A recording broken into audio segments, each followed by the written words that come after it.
This presentation is by Nirel and Tarini. We will be talking about the depletion of Earth's natural resources, mainly food and water. The deprivation of food and water affects developing countries such as India and China.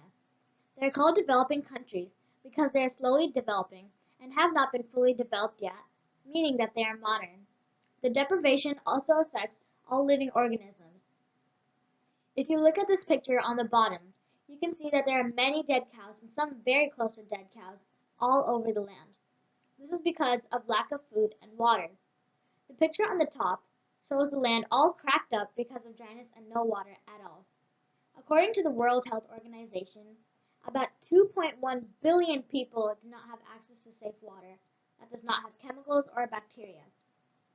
According to the Food Aid Foundation, about 795 million people are in hunger and do not have access to any food or they have very less food.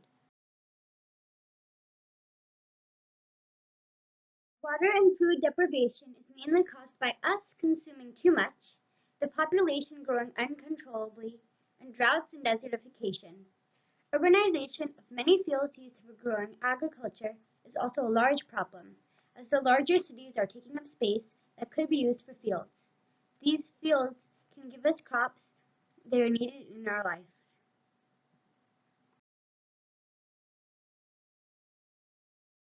These problems have always been around. People have been in hungers for ages. Water has been scarce from probably the beginning of time. About 71% of Earth is covered in water.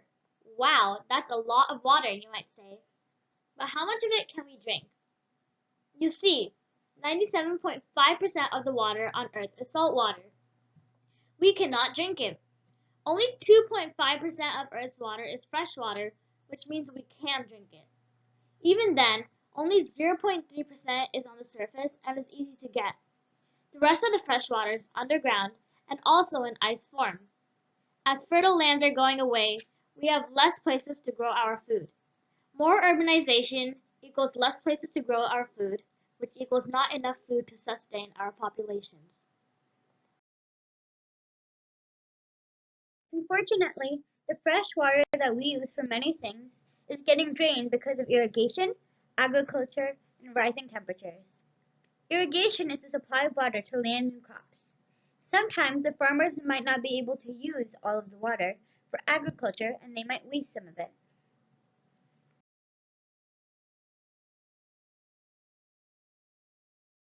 Sadly, we cannot make sure the water supply will last on forever, but we can sustain the water supply for a long time if we do the following things.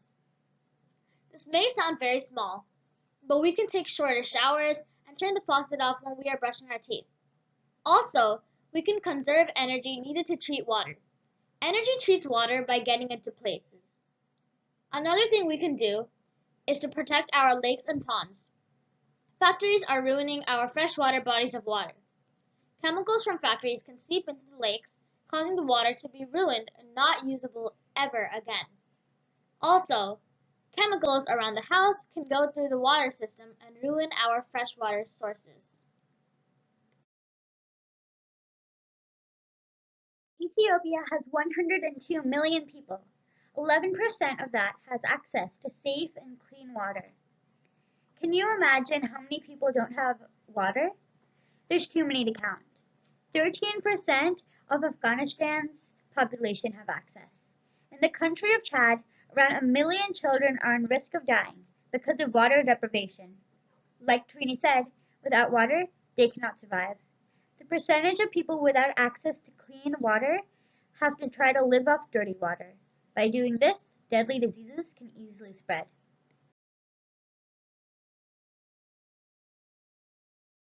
As Noel stated earlier, sub-Saharan Africa is ranked as one of the lowest regions with water.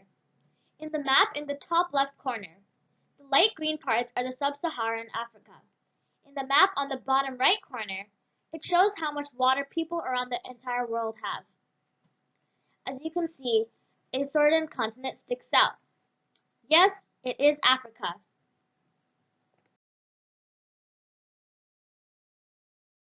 Food is something that all living organisms need to stay alive. Food is being deprived because of us humans consuming more than the earth can renew. It is essential for good health and maintains and repairs bones, blood, skin, organs, and tissue.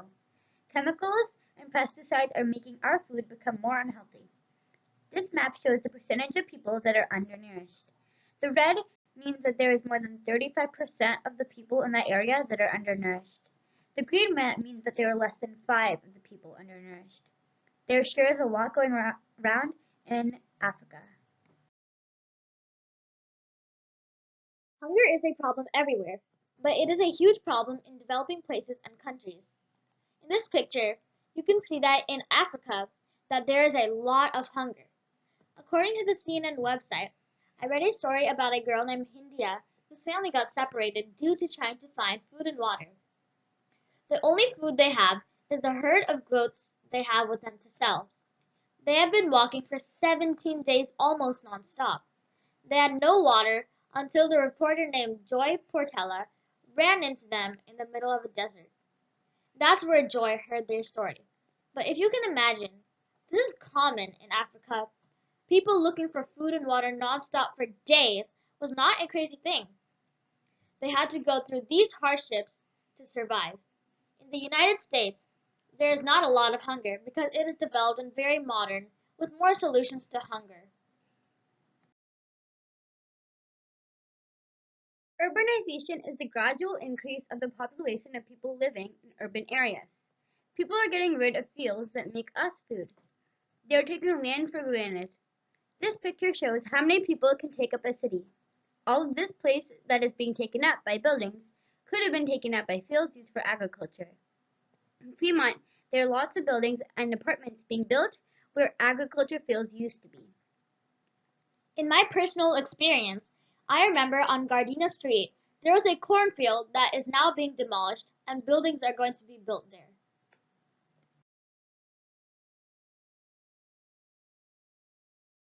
Although we cannot save the resources on Earth by ourselves, we can help lower the depletion in many different ways. We can start to buy energy efficient appliances to save some energy. Whenever possible, we can walk or start to use public transport.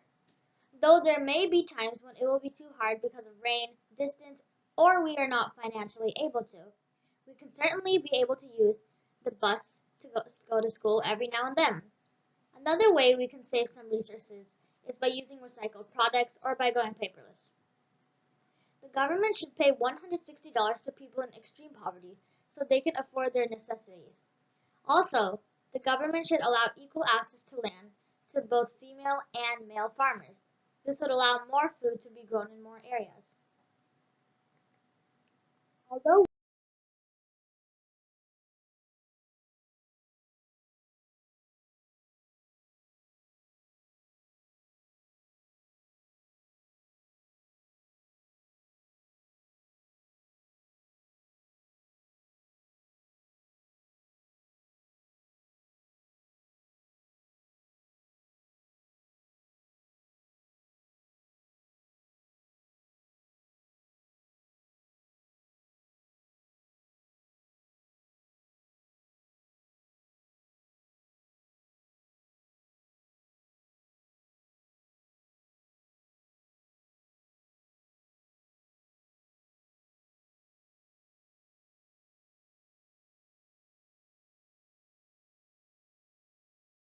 The Rural Entrepreneurs for Agriculture Cooperation is a 5-year-long project to reconstruct rural communities and improve the economy there.